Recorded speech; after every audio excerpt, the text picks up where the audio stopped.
Assalamualaikum warahmatullahi wabarakatuh.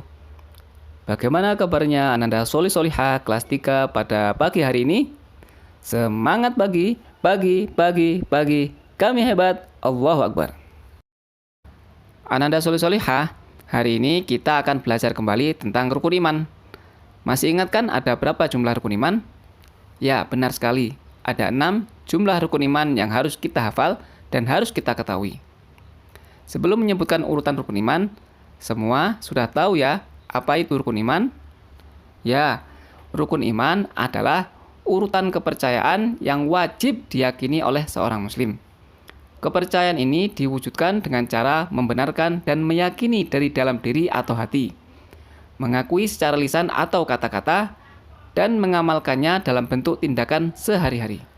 Nah, untuk mengingat urutan rukun iman, kita sebutkan bersama-sama ya. Yang pertama, iman kepada Allah Subhanahu wa Ta'ala. Yang kedua, iman kepada malaikat. 3, iman kepada kitab-kitab Allah Subhanahu wa Ta'ala. 4, iman kepada nabi dan rasul. 5, iman kepada hari akhir. Dan 6, iman kepada qadha dan qadar. Rukun iman yang kelima yaitu beriman kepada hari akhir atau hari kiamat.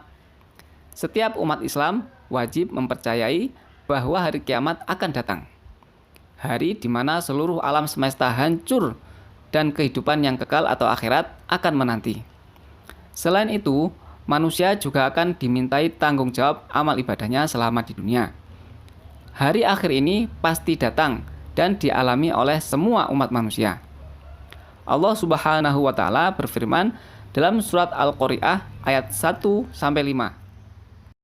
أعوذ بالله من الشيطان الرجيم بسم الله الرحمن الرحيم القارعة ما القارعة وما أدراك ما القارعة يوم يكون الناس كالفراش المبثوث وتكون الجبال كالعهن المنفوش.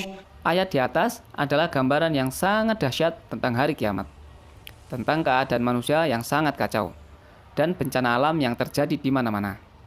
Menandakan tidak ada tempat yang aman untuk berdiam diri lagi ketika hari kiamat terjadi. Dalam hadis juga disebutkan, kiamat itu tidak akan terjadi hingga kalian melihat 10 tanda.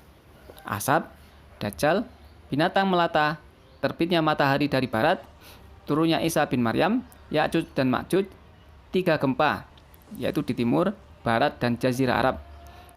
Dan yang terakhir adalah api yang keluar dari Yaman dan menggiring manusia ke mahsyar.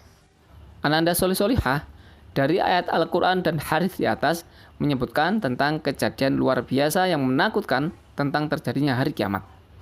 Tetapi Ananda Solihah, ketahuilah dalam hadis yang diriwayatkan oleh Imam Bukhari dan Muslim, bahwa ada 7 golongan manusia yang dilindungi oleh Allah Subhanahu wa Ta'ala di hari kiamat. Siapakah dia? An Abi Hurairah radhiyallahu anhu, anin Nabiy sallallahu alaihi wasallam qol, sab'atun yudhilluhumullahu fi dhillah yauma la dhilla illa dhilluhu. Dari Abu Hurairah radhiyallahu anhu, dari Nabi sallallahu alaihi wasallam. Beliau sallallahu alaihi wasallam bersabda, 7 golongan yang dinaungi Allah dalam naungannya pada hari di mana tidak ada naungan kecuali naungannya.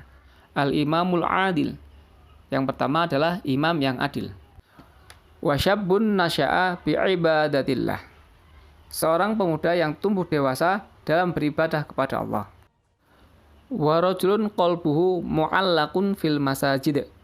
Seorang yang hatinya bergantung kepada masjid. Wa rajulani tahabba fillahi ijtama'a alaihi wa tafarraqa alaihi. 2 orang yang saling mencintai di jalan Allah, keduanya berkumpul karenanya dan berpisah karenanya. Wa rajulun da'athum ra'atun dzatu mansibin wa jamal faqal inni akhafullah. Seorang laki-laki yang diajak berzina oleh seorang wanita yang mempunyai kedudukan lelaki cantik, lalu ia berkata, aku benar-benar takut kepada Allah. Wa rajulun tasaddaqa bi shadaqatin fa akhfaha hatta la ta'lama shimaluhu ma tunfiqu yaminuhu.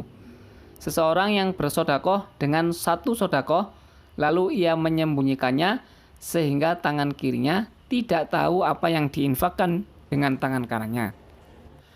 Wa rajulun dzakarallahu khaliyan fafadat ainah. Seseorang yang berzikir kepada Allah dalam keadaan sepi lalu ia meneteskan air matanya. Hadis riwayat Bukhari dan Muslim. Apakah kita sudah termasuk dalam salah satu di antaranya? Masih ada waktu untuk memperbaiki amal perbuatan kita dengan berlomba-lomba dalam beribadah kepada Allah. Banyak berbuat amal baik dan berdoa kepada Allah Subhanahu wa taala. Semoga kita semua termasuk orang-orang yang dilindungi oleh Allah Subhanahu wa taala. Amin. Wallahu a'lamu bissawab. Wassalamualaikum warahmatullahi wabarakatuh.